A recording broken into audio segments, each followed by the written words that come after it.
A special thanks to CatKit14 for lending her voice for this long overdue project. You can find her X/Twitter in the description, or hopefully if Overlord can be fucked to do it, the pinned comment. Nah.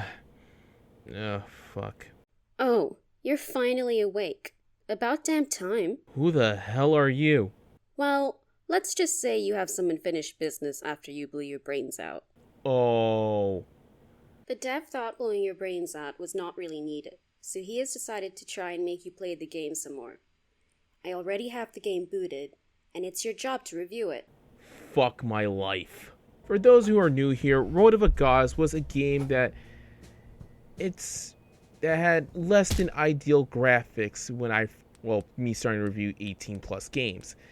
It might have burnt my eyes that badly, and I ended up blowing my brains out. But unfortunately, we're back here. So the game starts with the lore bits about how the goddesses, and it actively introduces us to the main fodder enemies known as the goddess hunters. And there's a greater threat in the game, but other than that, these are your main enemies throughout the entire game. And introducing our main characters, Jacqueline, who is the most you're going to be playing as. She enjoys a lot of sex. Montez, who is the main muscle of the group. Anna, who is there to help you with giving hints and upgrades and abilities. And then later on, Helena, who's kind of a mix of the two. Now, I'm going to tell you guys up front, the entire game looks like an early PS2 tech demo. Like, I'm pretty sure the dev really couldn't be fucked to implement a few new textures into these NPCs' designs. And listen, I understand how hard it is to make a 3D model, okay? I've done it before. I'm not going to give the dev this much shit. I'm at least happy it's somewhat comprehensible. So after that tutorial level, the combat is... I mean, it's alright, like... nothing too offensive to the tongue, just highly repetitive. So after the tutorial, we're going to a place called Los Miotes, which is kind of your central hub. And then you have to make a boat ride back home. While I do agree with you that the game looks like an early PS2 tech demo, this game looks like it can get boring after the next couple of hours. Well, maybe. It's too soon to tell. Anyways, continuing on, you also see your inventory, which you can, do inventory stuff. And it has a special edition of you being able to shove stuff up your prison wallet. And like I said, Anna's also there to help give you upgrades. But when it comes to a specific character, get Jacqueline's the first thing you see it. So after encountering a gatekeeper, he gives you a quest on you getting your cow back. Maybe your taxes are due or something. We're on our way to the bread shop, and looks like they've been upping the game after helping out the bread makers. And opening up a path, killing a bunch of dudes, play some Beyblades with some enemies, and then the boss. Nice fucking model! And we got the cow. A few moments later. Alright, so... anyway, we need to find a way to unlock the gate to get to our destination. Couldn't we just take the truck to our destination? I mean, you just jump started the truck. Or hell, just take the train and have it already be blocked off. Oh ho ho! You're finally catching on. Anyways, we do the same stuff as before. Oh yeah, we also got a new item, which is a butt plug that can set shit on fire. At least the dev's trying to start to spice things up. A few moments later. So, we officially got Angelina. And for the most part, her levels are pretty easy as long as you pay attention to the dialogues that the NPCs say to you. But it still kinda drags.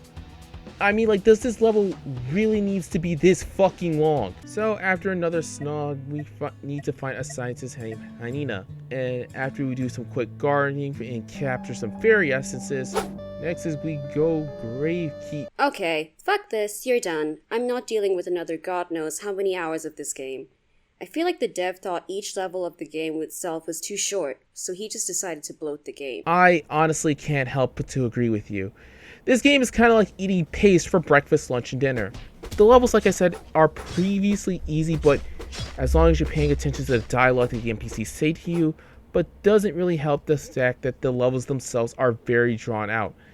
Combat isn't really winning any awards either, but I know the dev is working on a sequel. So here's a little bit of advice to the dev I can give to you. Pick your battles. What do I mean by this? I can use an example right now. For example, when I'm supposed to get gasoline for a car, where it requires me to either A, do a bunch of convoluted mess, get like 6 gasoline cans from the bread shop area, then go to the old man, have sexual favors with him. Why can't I just go to the old man first, do the sexual favor, and just get the gas? It's still going to end in the same result. Oh, he also wanted you to play his. Fuck. A few moments later. Okay, let me make this quick. This game has different cast of characters, but it has similar shit. You play as Karnina, who is the goddess of death, so to help guide the souls to the afterlife. The plot does thicken. The combat is for the same for the most part. You can also have your kids help you out. At least he's making different kinds of enemies that are not one note. One thing I would change is just let me kill the lizards outright, but that's it. I played the games. Don't you have like some space merc or some horn dog to annoy or something? Oh no, my client also told me to make sure you edit and post the video.